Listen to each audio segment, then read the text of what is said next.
From the blackest corners of your mind, they call, pulling you deep into shadow, twisting your senses, keeping you from sleep.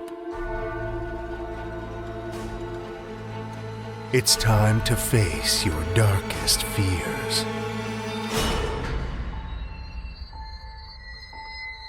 This is Tales to Terrify.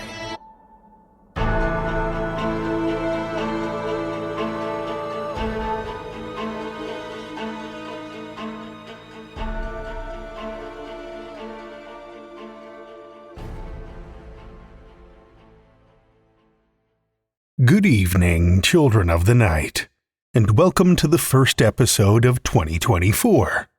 I hope your holiday season was chock full of chills. To be honest, it's kinda nice to settle back into the peace and solitude in the wake of the holiday chaos. We've got a couple of things brewing this year, but the first, that shadow that's looming just over the horizon, well, that's the imminent approach of our newest flash fiction contest.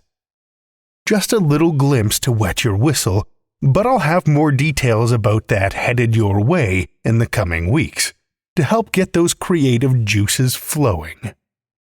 For tonight, though, we've got some vital fluids of our own to spill, so let's get to it.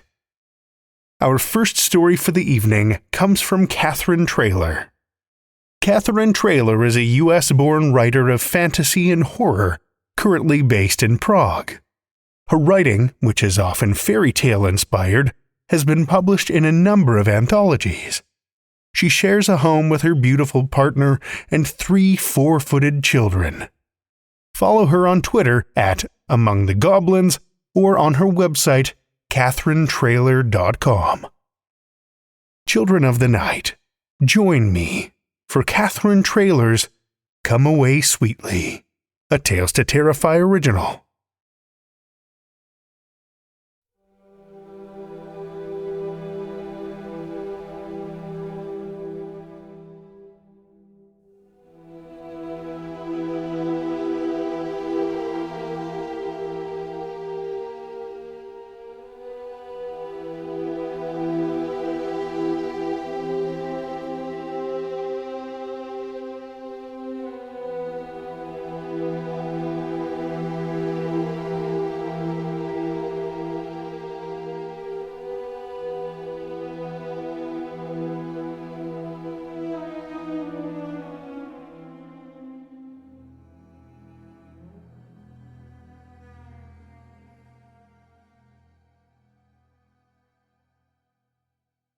For 60 years the thing had lain in a hollow on a lonely slope of woods deep in Gonnerville Forest.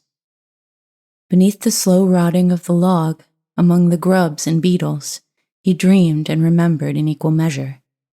His body twisted, sinews bunching and tangling like knotted vines. Snow had brought him here. Snow had kept him. Being a winter thing, he mostly slept in warmer seasons, though he never turned down an unlucky straggler. But in winter he waited, wakeful, hoping for lost things to pass his burrow, misfortune making them his prey. In his earliest unlife, winters had been colder. Snow had covered the forest for months on end, and humans hadn't gone walking there. He'd sucked on snow, dug up grubs, spent days coaxing birds and rabbits close enough to catch. Often he'd starved where he lay, too human to give up living, and not vital enough to die. But as winters warmed and the earth grew strange, the ground was often bare of snow. Life no longer paused for the season. Even in the darkest months, wanderers sometimes passed close by his lair. Hunters, wanderers, birdwatchers, suicides. He lured them all and fed. He'd been a sweet man once. Now his voice was all that was left of his sweetness, his only advantage besides surprise. His mind was gone, rotted mostly to flinders. But a scrap of old song lingered in the back of his head, a melody and a few words that seemed important. They fit his voice graciously. carrying well away into the woods to lure in curious walkers. And once he got them there, he had them. But it had been weeks since his last meal, a hunter. He grew impatient, waiting for the next unfortunate to pass his hiding place. Should he go out looking for food? The ground was bare now. He could travel quickly. Not by day, never by day. But maybe at night? But he feared being caught unsheltered by the sun. He couldn't withstand such light. So it was with delighted relief that he heard 2 sets of footsteps approaching, a woman and a dog. Molly Belcher had just been abandoned by her dog. She watched Jet's dark hindquarters whipping off through the denuded branches, heard the lab's excited barking echo down the trail. Molly's joints were too stiff with cold to run after her, but she knew Jet would circle back eventually, when she'd put the fear of dog into whatever she was chasing. Molly took her time, observing the scenery. She'd hardly ever been up this way since her parents died. She and Bill had always taken their walks by the lake. No real reason except that the hills were steep, and this trail had associations for her that 60 years hadn't managed to shake. The hush of the woods, the cries of the birds, the twist of a winter bare branch, all reminded her of her first forbidden courtship. Not with Bill, whom everyone had loved. She'd walked these woods with her beautiful lost vagabond, John Perro. He lived in different places in town depending on the year and his finances. Of course, in those days she couldn't meet him at his home. They'd meet at the outskirts of town and slip like spies into the woods. Then they'd wander the wooded trails arm in arm, ducking into the trees if they heard someone coming. Though John had finally won her family over enough to court her openly, these secret woods were haunted by his memory. It was strange, she thought, climbing over a network of roots. You'd think after 60 years the memories would have faded. She should be thinking of Bill, her life's companion, gone only a year. But more and more often, her thoughts went back to when she thought John would be her whole future. Maybe as she drew nearer to the end of her life, her mind was seeking back towards the beginning. Staring up the trail towards her childhood home, now locked up and barely used, Molly felt her mood sink. The sky over the trees was dull and wan. Darkness would come soon. Maybe it would be best to sleep at the old house tonight. Her daughter would hate it. She didn't like Molly going off alone. But Molly needed time to comb through these resurfaced memories. She walked slowly, observing how the woods had changed. The snow should be knee-deep here, the air cold enough to kill you if you let it. But Molly had only her coat for warmth. Even her gloves had seemed unnecessary. Birds still flitted through the trees, foraging, though there wasn't much to forage for. But soon the trees would fruit in December, and winter would go away forever. Almost nice to know she'd be dead before that happened. Of course, it was winter that had killed John. Molly's steps slowed as she fell into remembered melancholy. He'd been coming to see her when he died, on a stormy winter night after his factory shift. In deference to her father, he'd finally gotten a job. As the storm had worsened, his friends at the boarding house had told him not to risk it, but John, never afraid of risks, had bundled on his wraps and hurried out into the night.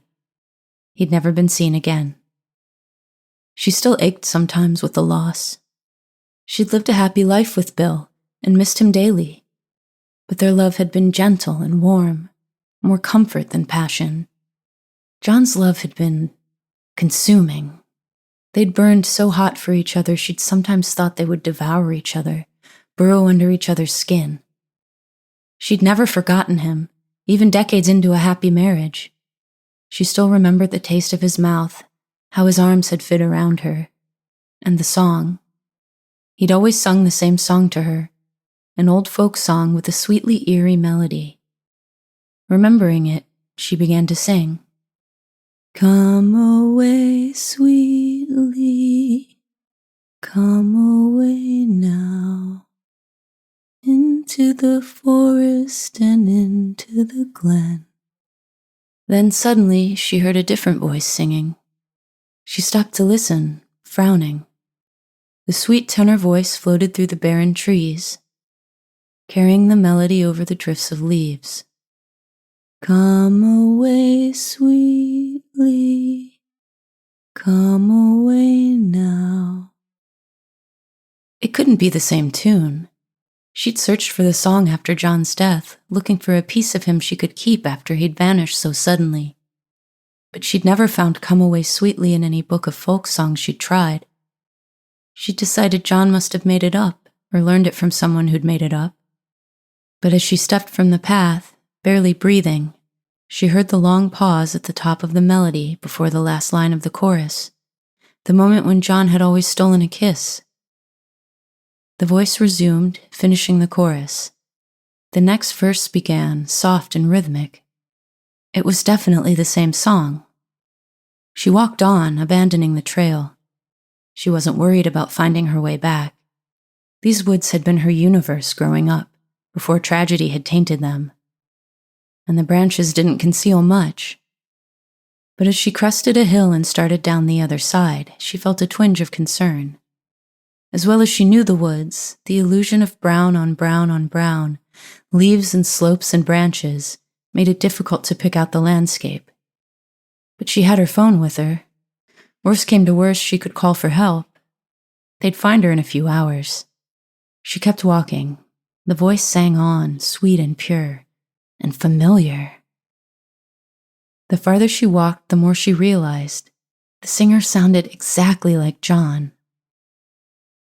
There was no clear path, but her feet were sure as she climbed up the next muddy slope and down the next dell. The woods were almost silent. She heard only the shuffle of her footsteps through the leaves, her own unsteady breathing, and that ribbon of song winding on and on. Come away, darling, come away, love, into the willows and into the grove. With every step, the voice grew louder. With every step, she grew more certain it was John's. At last, she reached a clearing where a large log lay across a little hollow. As she stepped into the clearing, the singing stopped. In the silence that followed, she realized just how far she'd wandered. She had no idea where she was now. She couldn't even hear Jed anymore. There was only her own breathing and the distant twitter of the birds. Disappointment choked her. Had she imagined the song? Hello? She called shakily. Is someone here? There was a silence for a long moment. Then, very quietly, someone answered. Hello. It was his voice. Even after so long, she was sure. John? She whispered. There was nowhere to hide in the clearing. The trees were too narrow to conceal anyone. The only possible shelter was the log. Could someone be hiding underneath it? How deep did the hollow go? It occurred to her that someone might be playing a prank. Maybe there was a hidden speaker under the log or behind one of the trees, but why would anyone play a joke like that on an old lady? And how would they know whose voice to imitate? Everyone who'd known John Perro was dead and gone. Curious and a little indignant, she moved closer to the log. As she did, she heard a soft rushing sound, like something large sniffing the air. Molly froze, startled. Hello? She repeated more cautiously. Is someone there? There was a long pause. Then the voice whispered, Molly? It came from under the log. Cautiously, she crouched and looked closer. In the hollow under the log, two eyes glinted in the darkness. She felt a lurch in her stomach, as if the world had shifted around her. She edged backwards. Hello? John? Is that? I know that can't be you. Who is that under there? Was she dreaming? She dreamed 1,000 times about finding John somewhere in the woods. Sometimes he was dead, sometimes alive, sometimes sleeping, once growing from a tree like a dryad. She'd walked the woods so many times looking for any sign of him that the idea of finding him must still be swimming in her subconscious. The eyes blinked. Is it you? Are you Molly? You're old, but the same. I know. I can see it. The voice sighed. Breath rustled on the damp leaves beside the log. But my Molly said she'd stay with me forever, never leave me. Here I've been all this time, and here you are. But you left me all those years. The words twisted like a cord in her heart. She began to cry. I looked for you for months. My brothers, too. Even my father looked. We didn't find a single thing, not one sign of you. Daddy thought you'd left town. She was sure now. This was John. Though it was impossible, incredible, it could be no one else. Where were you? Where have you been all this time? What happened? A soft groan floated from under the log. I was coming to see you. Remember, I had always come to see you? No matter how tired, even if we'd fought. And that night I was walking. There was a hiss of drawn breath. But that storm, remember? Terrible. Couldn't see my way. Too much snow and cold. Couldn't walk straight. So I lost the path. He sighed. Kept walking, always the wrong way. Never found the trail. Couldn't find anything, only this log. He chuckled softly, and it was so cold. So I crawled in here, and here I've stayed. Alone, Molly. Always. Sleeping, usually. He chuckled again, almost gleefully. Didn't think you'd come. You never came, but here you are. Will you hold my hand, Molly? She leaned closer, spellbound. This had to be a dream or a nightmare? But the voice was exactly his, and pinching herself hurt like heartbreak. John? Yes, he whispered. A hand slipped out from under the log, pale and soft-looking, as if it had lain in darkness for a long time. But its shape was familiar. Leaning closer, Molly saw the ring she'd given him. An aquamarine and pale cheap gold, gleaming gently in the weak sunlight. John's hand. She still saw it in her dreams. Whatever had happened, wherever he'd really been, he was here now. Her vision blurred with tears as she took his hand. It was damper than it looked and cold, but the muscles and tendons felt strong. How are you alive? She whispered, stroking the pale skin wonderingly. You've been here this whole time? How are you alive? Wait, she pulled back, reaching for her phone. Don't move, I'll call for help. His fingers caught hers damply, a much stronger grip than you'd expect after 60 years in the woods. Wait, he said, tugging at her arm. Come in with me. Hold me again, just for a little while. Then we'll go. The pressure of his fingers on her skin woke something in her that had been sleeping since she'd heard his voice. I'm awake, she realized, danger rippling up her nerves. This isn't a dream, so what? She tried to pull back, but his grip tightened. He dragged her smoothly underneath the log, nestling her in the mud and leaves against his large, damp body. No, she screamed. Let me go! Her voice was swallowed by the ancient fabric of his shirt. For the first time, she became aware of a foul smell under the scent of leaf rot, a faint odor of decaying meat. John's arms were gently inescapable. When Molly struggled, he rolled over, pressing her against the back wall of the wet, muddy cave. Mud soaked through her jeans and into her hair. The fading light beyond the cave was blotted out by the dark shadow of his face. He hummed softly in the darkness. Come away, sweetly, come away now. he sang softly. Into the forest and into the glen. Gone is the meadow and gone are the stars, and now we will never be lonely again. Her breath came harsh and fast.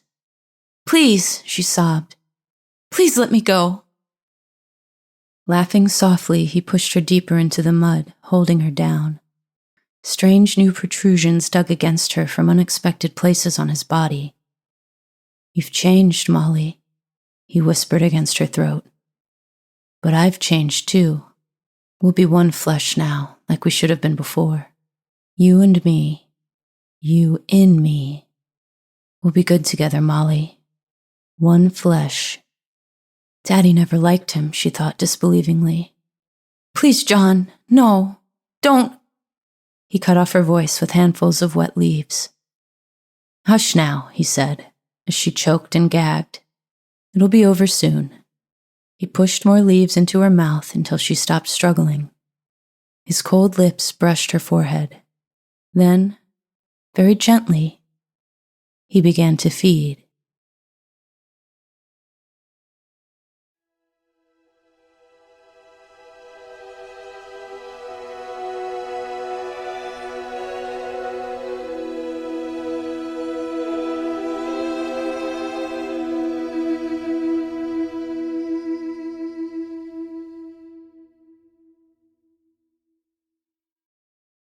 That was Katherine Traylor's Come Away Sweetly, as read by Amy Paonessa.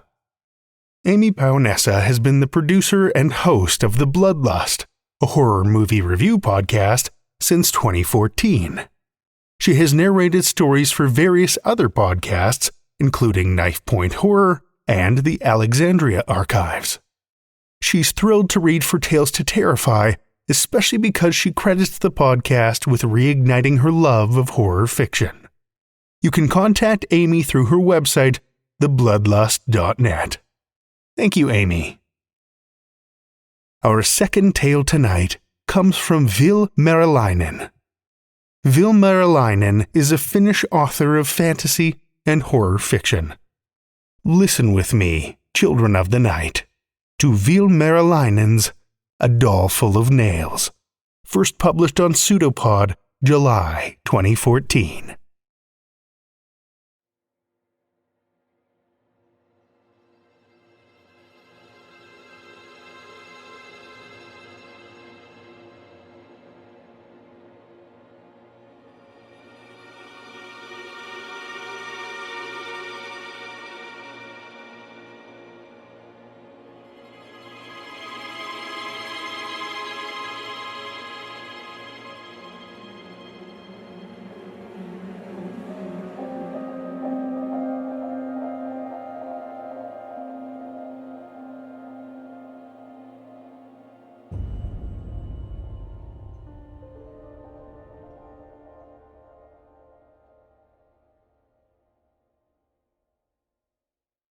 Once upon a time, the doll began, there lived a god who feared the dark. He cast a shadow over his creations and heard them whisper his doom when he turned away. He feared them so much he stole fire from the other gods and gave it to the tiny creatures, hoping it would take away the dark in their hearts. Instead, they set the god on fire, and that is how the sun was born. Fascinating, grumbled the doll maker, setting a glass eye into the socket of his latest masterpiece.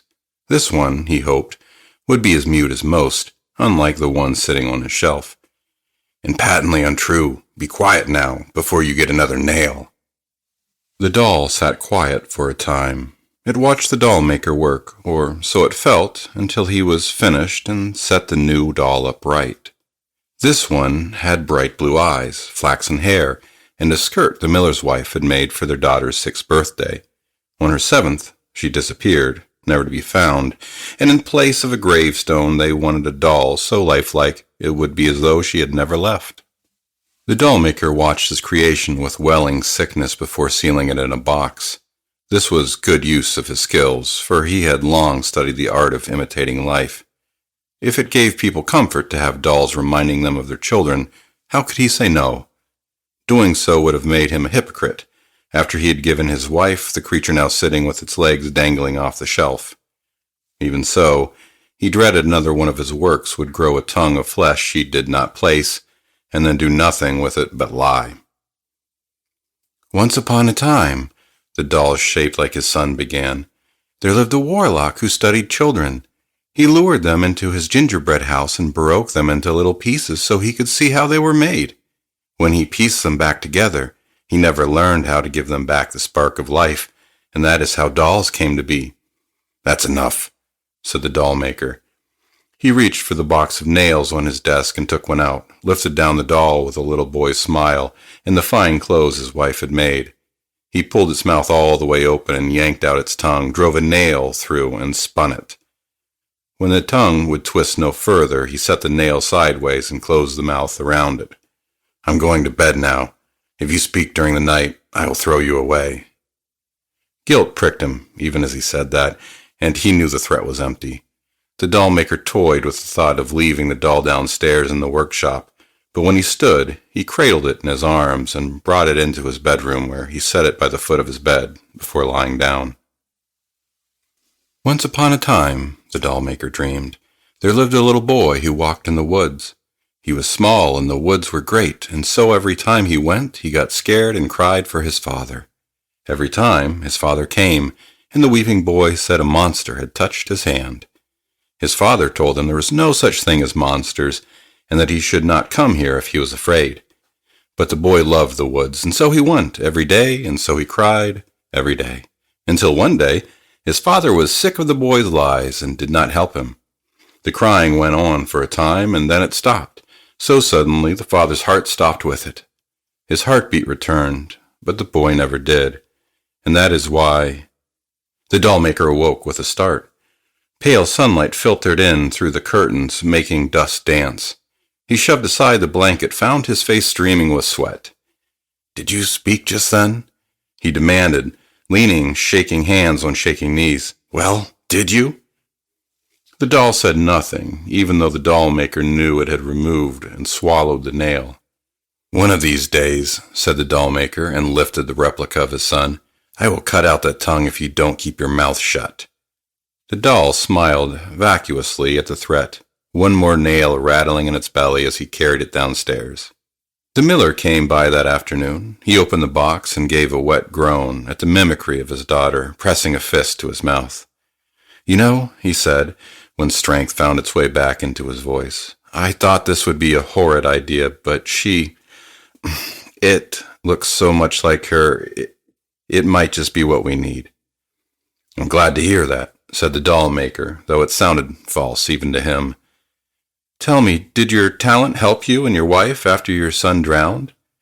The doll maker winced. I don't much care for what came of it, though the doll was dear to her.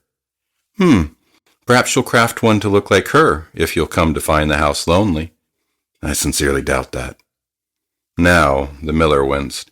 Forgive me, I shouldn't say things like that. It's the sorrow speaking, and I forget not everyone is as dreary as me. When the miller left the house on a hill, reached the path, and turned towards the town, the doll maker fetched a flower from the kitchen.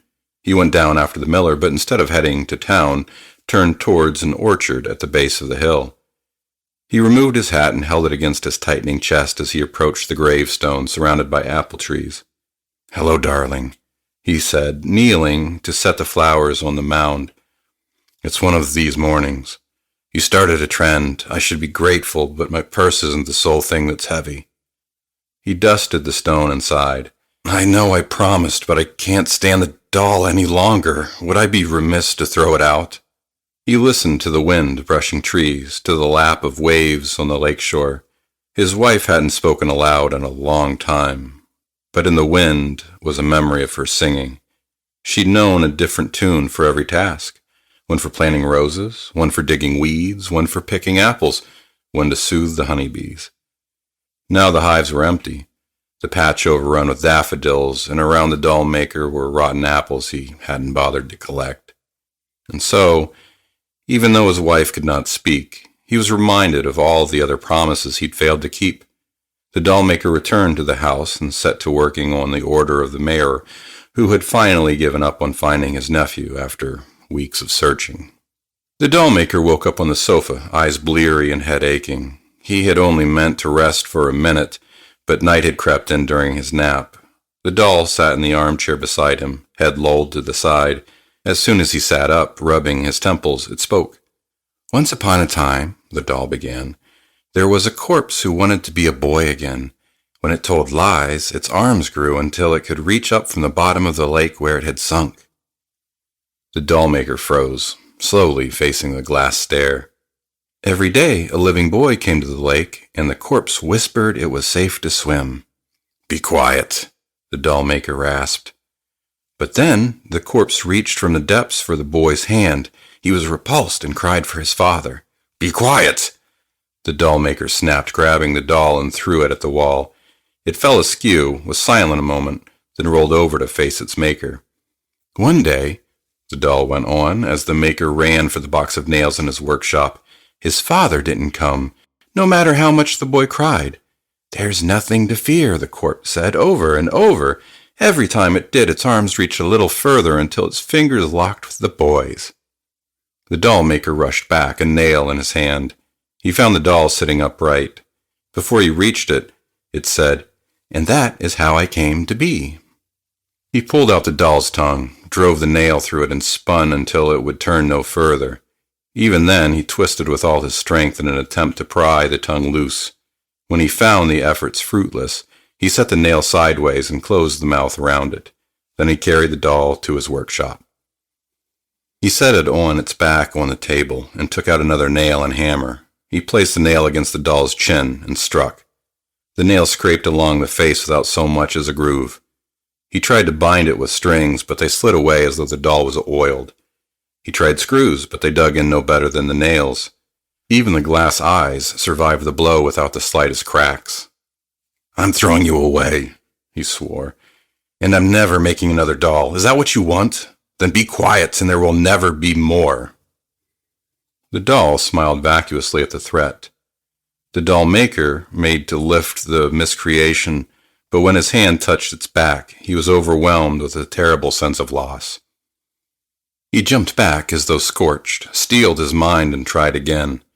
Though guilt no longer kept him from discarding it, he was physically unable to lift the doll, even though he had just carried it in. He had accepted the doll's behavior as a sign of his own insanity, but now questioned how far even madness could reach. He staggered away until he bumped against his chair and collapsed into it. Silence fell heavy on the room, as though a noise that belonged there was absent. He wondered if the doll was trying to speak, tongue slowly unfurling until it would swallow the nail. "I'm throwing you away," he repeated with effortful defiance, and was surprised by how quiet the words were. "First thing tomorrow, the mayor gets his doll, but others will have to resort to markers or find some other way to grieve." The doll said nothing. The way it stared at the ceiling now seemed petulant, purposeful ignorance of its creator. The doll-maker groaned at the notion. It had no capability for petulance, no matter how near to being alive it seemed. "I'm a madman," he reminded himself. "If I invited someone to lift it, they would do so without trouble. In fact, that is what I'll do. If I cannot do it myself after a good night's rest, I will ask the mayor's servant to dispose of it for me when he comes for the order." With these thoughts came release that allowed the doll-maker to gain his feet. He was calm again, though the doll was still heavy. "Fine, then," he said with a wave of his hand. "If I can't lift you, I can't bring you upstairs. You can wait here until I get rid of you for all I care." When the third step up creaked under his weight, the clink of a nail against a pile of others petrified the doll-maker's legs. "Once upon a time," came the voice of the doll, muffled by distance and a closed door, "there lived a woman with a bright red cloak. It was a gift from an admirer, and she accepted it gratefully." "Be quiet," the doll-maker uttered, punching his leg to force feeling back into it. The woman was comely, but the man was not, and so he knew he needed to find a more substantial way to charm her than the beauty of his face. The man wove her the cloak, and she came to love it more than anything. "You wicked liar!" the doll-maker screamed. "Be quiet! Do not speak of her!" But the cloak was so fine the woman became curious of her lover's talent and followed him one night when he left his loom. She saw him skinning animals alive, hands red with the same hue as adorned her shoulders, saw him studying them and piecing them together for the most wondrous of cloaks. The woman kept the secret of her lover and stayed with him for the fear of what he might do if she told someone. What if they did not believe her? She would be wholly at his mercy. Then tragedy struck them. Racked with grief and horrid suspicion, the woman asked her lover to make her another cloak, even finer than the first. He obliged. His masterpiece resembled something precious, so much it fooled the woman into thinking her husband had taken her treasure and ripped it apart to turn it into a cloak, even though it was his first innocent work in years, a testament to the heights his talents had reached. The woman could not bear the secret any longer, and that is why no one sings in the house on a hill anymore. Regaining control of his legs, the doll-maker charged into his workshop. He threw open the door, bellowing with rage, and grabbed the hammer on the desk. The doll sat upright, eyes set forward, and the maker brought his hammer down. He swung in a frenzy, and the hammer finally bit, sinking into the doll's body, caving its head, sending the eyes rolling along the table until they, too, were smashed. Nails spilled from its eviscerated belly. The doll-maker bashed and swung and maimed until nothing was left of the idol shaped after his son but pieces of painted wood and fabric and a tongue that had never had a right to speak. He gathered the pieces in a sack and picked up the tongue. He expected it to writhe in his grip, but it was as lifeless as the man-made body it had been part of. He burned the remains of the doll in a small pyre on the shore and cast the tongue into the lake. Ripples of schooling fish appeared where it sank. When the pyre died out and the ripples vanished, the doll-maker returned inside, fell into his bed, and wept. Once upon a time, there lived a doll-maker who sought to excel in his craft. He studied his art until he was considered a master, but even masters yearned to improve their skill. What did artists do when they wanted to get better? Looked at the work of others, dissected them, deconstructed them. The doll-maker went further. He looked at those his own work imitated, dissected them, deconstructed them, until he was peerless. Everyone said his dolls were lifelike, but that was untrue. They were deathlike. For the doll-maker studied the fragility of life to mimic it in static form. How many necks had his fingers crushed? How many eyes had he plucked? Not even the doll-maker knew anymore. All he cared about was his art. And that is why the fish in the lake have grown fat. The doll-maker snapped awake to the pounding of his heart, the voice of the doll echoing in his thoughts, refusing to recede before waking as dreams were meant to. He pressed his face into his hands and gave a great shudder. The doll-maker rose to open the window. The breeze was too cold for comfort, but he braved it to suck in fresh air. He looked up to the moon for solace from the dark. Even as he did, it clouded over. "Once upon a time," came a voice, hoarse and thin, "there never lived a doll." The doll-maker spun with fright, but could not locate the sound in the gloom. He scrambled for the door to find it locked from the outside and gave a startled cry when the window slammed shut. All it wanted was to tell stories so its maker would think of what he had done and confess his sins. "You are not real!" the doll-maker screamed. "You're a figment of my madness!" But all he did was call the doll a liar and put nails through its tongue. Warmth coursed down his leg when the doll-maker slumped against the door. The clouds dispersed, letting moonlight pour in. The doll sat by the foot of his bed, grinning with a mouth full of nails. "Until one day," the doll croaked. Its arms were covered in blue, rotted flesh, face around the glass beads bloated, cheeks fish-nibbled open so he could see the contraption of nails within. The doll was tired of having nails thrust through its tongue and decided to put one through its maker's throat. Beside his ear, the doll-maker heard a whisper, and that is why the doll-maker never woke up.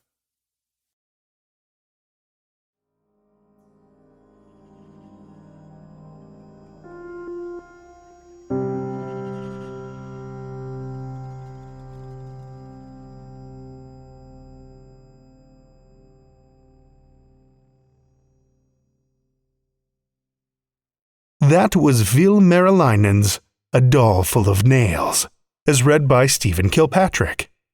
Stephen Kilpatrick is the former host of Tales to Terrify. He works supporting assistive technologies for special education students and is currently working towards a role in information assurance. Great to hear from you, Stephen.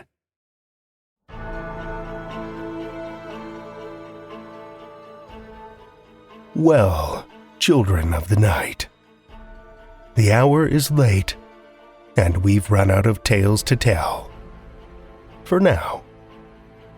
Tales to Terrify is made possible by the tremendous generosity of our supporters on Patreon and PayPal. Incredible fans like Lestle Baxter, Paul Belcher, Amanda Carrillo, Amanda Gottfried, and Orion D. Hegre, whose generous support helps keep the lights on and flickering ominously. Not a supporter already? Head over to patreon.com/Tales to Terrify, where you'll find all kinds of perks, like ad-free episodes, bonus content, and one-of-a-kind collectibles and merch packs. Every dollar goes back into this show to make it as horrific as possible, and we appreciate it so much. Want another way to support the show that doesn't cost a cent? Head over to Podchaser, Spotify, or Apple Podcasts and leave us a 5-star rating or review. You'll not only put an unnaturally wide smile on our faces, but help new listeners discover our terrifying tales too. Why not share your love of the show out in the world with some Tales to Terrify merch? TalesToTerrify.com/merch will take you to our TeePublic store, where we've got a great collection of creepy custom and curated designs, so you can show those around you just how twisted you truly are. Tales to Terrify is produced by Seth Williams, Meredith Morgenstern, Andrew Gibson, Crystal Hammond, Spencer Disparty, and myself, Drew Sebastini, with original theme by Nebulous Entertainment. Tales to Terrify is distributed under a Creative Commons Attribution, Non-Commercial, No Derivatives license. Join us again next week as we seek to purge the creeping rot with more Tales to Terrify.